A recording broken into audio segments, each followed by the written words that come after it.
Damn it. ఏంటిటా కుండబద్దలు కొడతా అట్ట. నమస్కారం, కుండబద్దలు ప్రేక్షకులకి స్వాగతం. నేను గౌతమ్ కాటా.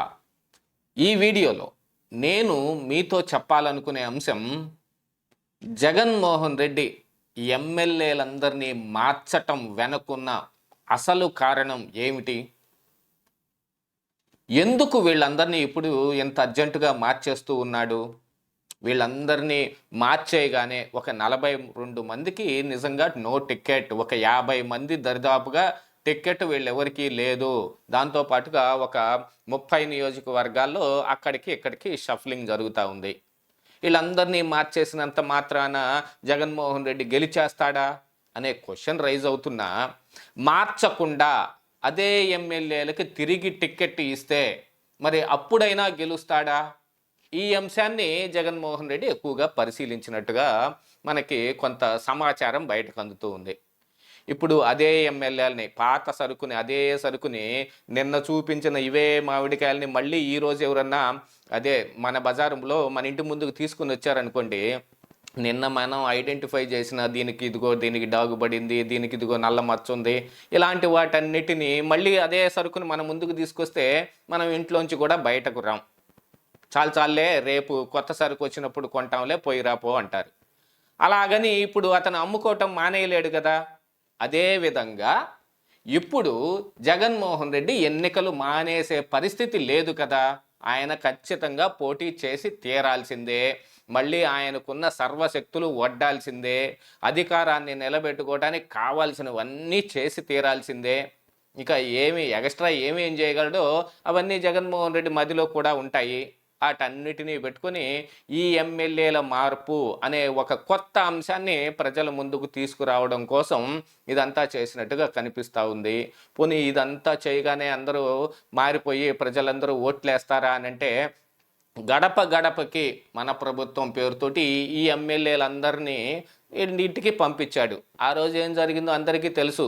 అంటే బయటకు గడప గడపకి మన ప్రభుత్వం ఎంత సక్సెస్ అయిందో తెలుసా, ఈ వాలంటీర్లు అందరూ ఎంత బాగా పనిచేశారో తెలుసా, ఇలాంటివన్నీ సాధారణంగా అందరూ మాట్లాడుకునేవే. ఈ వాళ్ళు వైసీపీ నాయకులు ఇవన్నీ చెప్తూనే ఉంటారు. కాకపోతే ఇప్పుడు జగన్మోహన్ రెడ్డి ఎంత అర్జెంటుగా ఈ ఎమ్మెల్యేలని మార్చటం వెనుకున్న అసలు కారణం ఏమిటయా అంటే, కార్యకర్తలు ఖచ్చితంగా మన పార్టీకే పని చేయటం కోసం అనే ఒక విషయం ఇందులో బాగా అర్థం చేసుకోవాల్సిందనమాట. ఎంత కార్యకర్త ఎంత బాగా జగన్మోహన్ రెడ్డి గురించి మాట్లాడినా వాళ్ళకు ఉండే అసంతృప్తి అవుట్లెట్ మొత్తం అక్కడుండే ఎమ్మెల్యే మీద ఉంటుంది. జగన్మోహన్ రెడ్డి మీద ఎవరైనా కోపం పెట్టుకున్నారనుకో, వాళ్ళు పార్టీ వదిలేసి వెళ్ళిపోతారు.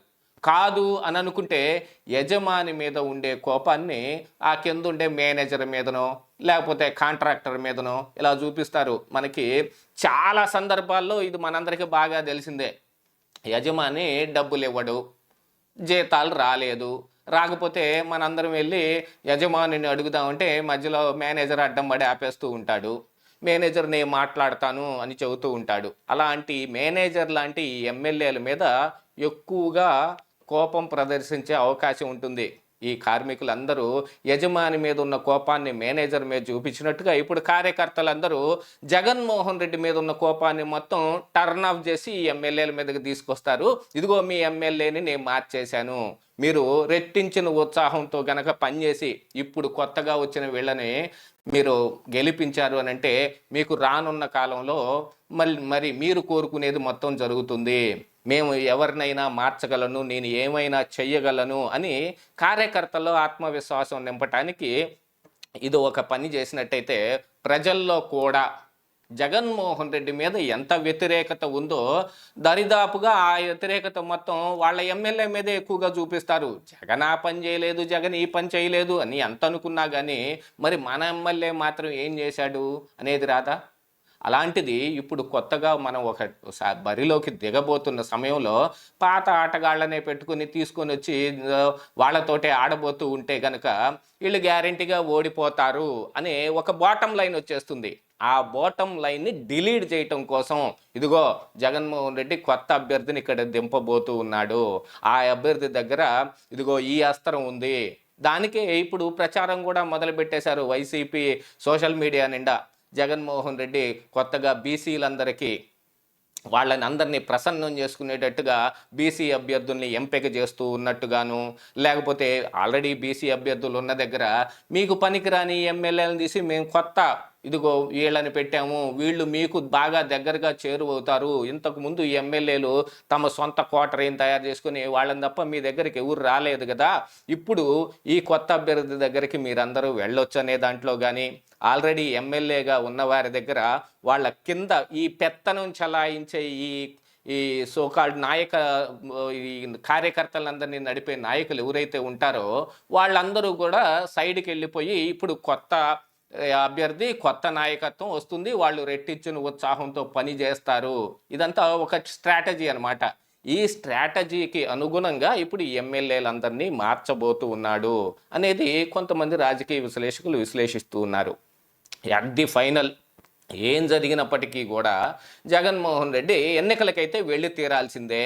ఏదో ఒక పథకం వేయకుండా, ఏదో ఒక మార్పు చేయకుండా, ఏదో ఒక కొత్తదనం తీసుకురాకుండా అధికారంలో ఉన్న వాళ్ళు ఎన్నికలకు వెళ్తే ఏం జరుగుతుందో అది అందరికీ తెలిసిందే. గతంలో ఈ తెలంగాణ ఎన్నికల్లో బీఆర్ఎస్ పార్టీ సేమ్ అదే ఎమ్మెల్యేలకి తిరిగి టికెట్లు ఇచ్చి సిట్టింగ్ వాళ్ళకే టికెట్లు ఇచ్చి ఎలాగా ఘోరంగా పరాజయం పొందిందో తెలుస్తూనే ఉంది. దీంతో పాటుగా ఇక్కడ ఆంధ్రప్రదేశ్ రాష్ట్రంలో ఇప్పుడు ప్రస్తుతం ఉన్న ఎమ్మెల్యేల మీద ఎవరి మీద అయితే వ్యతిరేకత ఉందో అది మొత్తం జగన్మోహన్ రెడ్డి వ్యతిరేకతే కావచ్చు. కానీ జగన్ మారిపోయి వేరే వాళ్ళ చేతుల్లో ఈ పార్టీని పెట్టలేడు కాబట్టి ఇదిగో కొత్త ప్రయోగం చేస్తూ ఉన్నాడు, కొత్త ప్రణాళికతోటి వస్తూ ఉన్నాడు, కొత్త ప్లాన్ని సిద్ధం చేస్తూ ఉన్నాడు. ఇదంతా ఒక మైండ్ గేమ్ అన్నమాట.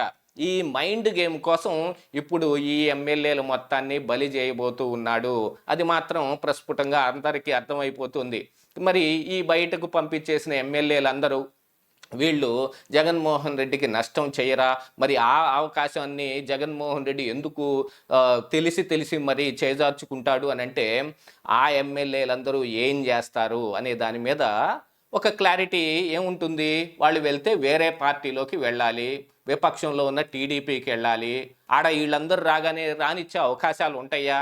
లేదు, జనసేన పార్టీలోకి వెళ్ళాలి. అప్పటిదాకా ఆ నోటితోటి ఎన్నెన్ని బూతులు తిట్టించి ఇప్పుడు ఇంతకు ముందంటే విమర్శించుకుంటారు కాబట్టి అది పెద్దగా వాళ్ళతోటి ఏమి ఇబ్బంది ఉండదు. ఆ పార్టీలోకి ఈ పార్టీలోకి మారే అవకాశం ఉంది. ఇక్కడ కానీ ఒక పర్సనల్ గ్లెడ్జి ఎదుటి వాడి మీద బాగా ద్వేషంతో తిడితే ఎలా ఉంటుందో అలాంటి తిట్లన్నీ వీళ్ళతో తిట్టించిన తర్వాత ఇప్పుడు వీళ్ళందరూ వెళ్ళి అందులో చేరగలుగుతారా? చేరే అవకాశం లేదు. ఇక వేరే పార్టీని ఎత్తుక్కోవాలి. అది కాంగ్రెస్ పార్టీ అయితే ఇప్పుడప్పుడే బలపడే అవకాశం లేదు. ఇక్కడ స్టేక్లో ఉన్న పార్టీలు మాత్రం టీడీపీ, వైసీపీఏ. జనసేన కూడా పెద్ద స్టేక్లో లేదు, కాకపోతే టీడీపీ తోటి అలైడ్ అయి ఉండటం మూలాన వాళ్ళు కూడా ఆటలో ఉన్నట్టుగా కనిపిస్తూ ఉంది. కానీ జగన్మోహన్ రెడ్డి చేతిలో ఇంకా కొంత అవకాశం మిగిలే ఉంది. అది మాత్రం ఎవరు మర్చిపోకూడదు.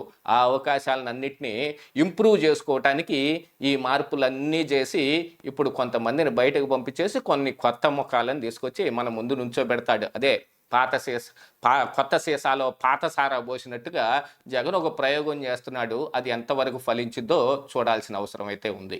ఇదే ఈరోజు కుండబద్దలు.